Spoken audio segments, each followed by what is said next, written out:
Hello అండి, నమస్కారం. Welcome back to our channel.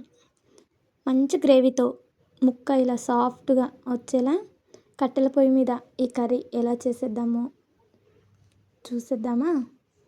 ముందుగా చిన్న రిక్వెస్ట్ అండి, మన ఛానల్ ఎవరైనా ఫస్ట్ టైం చూస్తే సబ్స్క్రైబ్ చేసుకోండి. వీడియో నచ్చితే లైక్ చేయండి, కామెంట్ చేయండి. వీడియో ఎక్కడ స్కిప్ చేయకుండా చూడండి ప్లీజ్. ముందుగా ఈ పొయ్యి అంటించి దీనిపైన ఒక గిన్నె పెట్టుకొని దీంట్లో 3 లేదా 4 టేబుల్ స్పూన్ల ఆయిల్ అనేది వేసుకోవాలి. ఆయిల్ బాగా హీట్ అయిన తర్వాత దీంట్లో బిర్యానీ ఆకు, దాంట్లో పువ్వు వేసి అవి కొంచెం వేగిన తర్వాత సన్నగా కట్ చేసుకున్న ఉల్లిపాయలు, పచ్చిమిర్చి వేసుకొని ఇవి ఒకసారి ఇలా కలిపేసి వదిలేయాలి. తర్వాత దీంట్లో 2 రెబ్బల కరివేపాకు వేసుకొని మళ్ళీ ఒకసారి ఇలా కలిసేటట్లు కలుపుకోవాలి.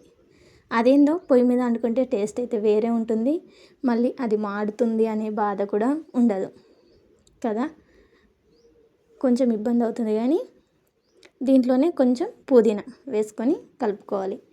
తర్వాత ఇవి మొత్తం ఇలా గోల్డ్ కలర్ అనేటివి వస్తాయి, కలర్ చేంజ్ అవుతాయి ఉల్లిపాయలు. అప్పుడు ఇలా చేంజ్ అయిన తర్వాత దీంట్లో ఒక ముద్ద అల్లం వెల్లుల్లి పేస్ట్ వేసుకొని ఇలా కలుపుకోవాలి. ఇలా కలిపేసుకొని అది పచ్చివాసన పోయేంత వరకు చూసుకొని తర్వాత దీంట్లో సరిపడా పసుపు వేసుకొని దీంట్లోకి చూడండి మటన్ అనేది ముందుగానే కడిగి పెట్టుకున్నాము. ఈ మటన్ అనేది దీంట్లోకి వేసుకోవాలి. మటన్ దీంట్లో వేసుకున్న తర్వాత ఇలా కలిసేటట్లు కలుపుకోవాలి మొత్తం.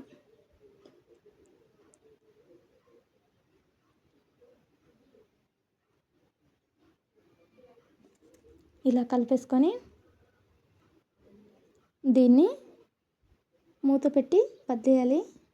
దీంట్లో నుంచి వాటర్ మొత్తం ఇనికిపోయేంత వరకు దాంట్లోనే మంచిగా కుక్ కానివ్వాలి. అలా ఉడికితేనే టేస్ట్ అనేది బాగుంటుంది. ఇలా మధ్య మధ్యలో ఒకసారి చెక్ చేసుకుంటూ ఉండాలి. చూడండి ఇందులో వాటర్ అనేవి వచ్చినాయి కదా, ఈ వాటర్ మొత్తము వెళ్ళిపోవాలి. ఇలా మధ్య మధ్యలో మూత తీసుకుంటూ కలుపుకుంటూనే ఉన్నాను.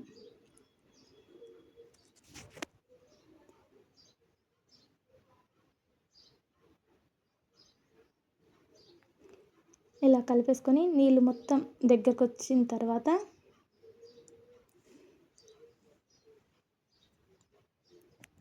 అప్పుడు ఏదైనా వేసుకోవాలి. అప్పటి వరకు ఇది ఇందులోనే ఇలా ఉడకనివ్వాలి మంచిగా. చూడండి తర్వాత రుచికి సరిపడా ఉప్పు, రుచికి సరిపడా కారం వేసుకొని ఇది మొత్తం కలిసేటట్లు ఒకసారి ఇలా కలుపుకోవాలి.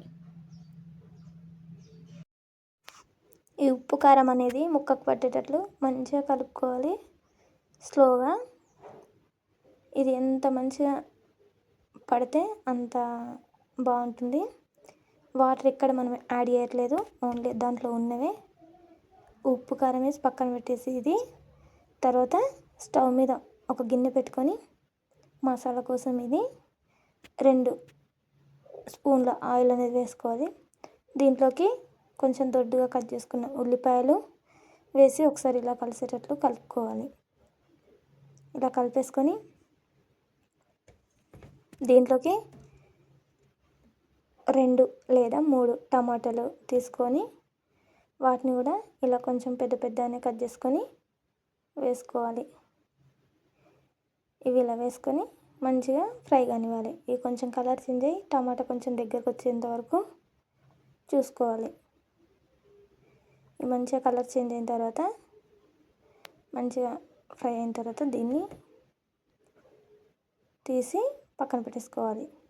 కొంచెం చల్లారిన తర్వాత ఒక మిక్సీ గిన్నెలో ఇవి వేసుకొని వీటితో పాటు చెక్క, లవంగాలు, పుదీనా, కొత్తిమీర ఇవన్నీ వేసి మిక్సీ పట్టేసుకోవాలి. తర్వాత అదే స్టవ్ పైన ఇలా వేడి నీళ్ళు పెట్టుకోవాలి.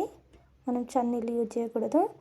నేను మసాలా వేసి కలుపుకున్నాను, అది వీడియో అనేది స్కిప్ అయింది. తర్వాత ఈ వేడి నీళ్ళు అనేటివి దీంట్లో వేసుకోవాలి.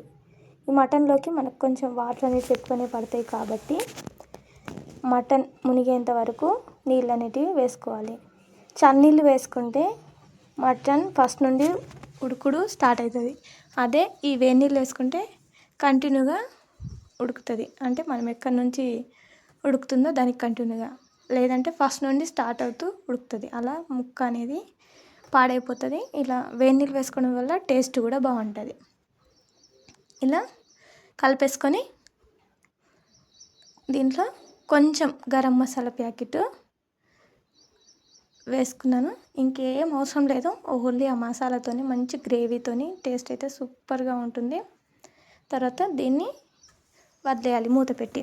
చూడండి వాటర్ అనేటివి దగ్గరకు వస్తున్నాయి, మంచిగా ఉడుకుతుంది కదా. ఇలా ఒకసారి మధ్య మధ్యలో చెక్ చేసుకుంటూ ఉండాలి అంతే. కట్టెల పొయ్యి మీద టేస్ట్ అయితే సూపర్గా ఉంటుంది. తొందరగా అంటే గ్యాస్ ఎక్కువ అవుతుందని మేము అనుకునేది. మటన్ కదా, గ్యాస్ ఎక్కువ అయిపోతుందని మేము ఇట్లా పొయ్యి మీద వండుకుంటాం. ఎప్పుడైనా మటన్ తెచ్చుకున్నప్పుడు ఇలా చెక్ చేసుకుంటూ ఉన్న తర్వాత ఇది మొత్తం చిక్కబడి దగ్గరకు వచ్చిన తర్వాత దీంట్లో పైనుంచి కొత్తిమీర వేసుకొని బగారా రైస్లో వేసుకొని తింటే super tasty mutton curry ready. మీరు కూడా ట్రై చేయండి. ఎలా వచ్చిందో కామెంట్లో చెప్పండి. ఈ ఒక్క మసాలా వేసుకోవడం వల్ల టేస్టే మారిపోతుంది. సుక్కగా ఎంత బాగుందో కదా, గ్రేవీగా చూస్తేనే నోరు ఊరిపోతుంది కదా.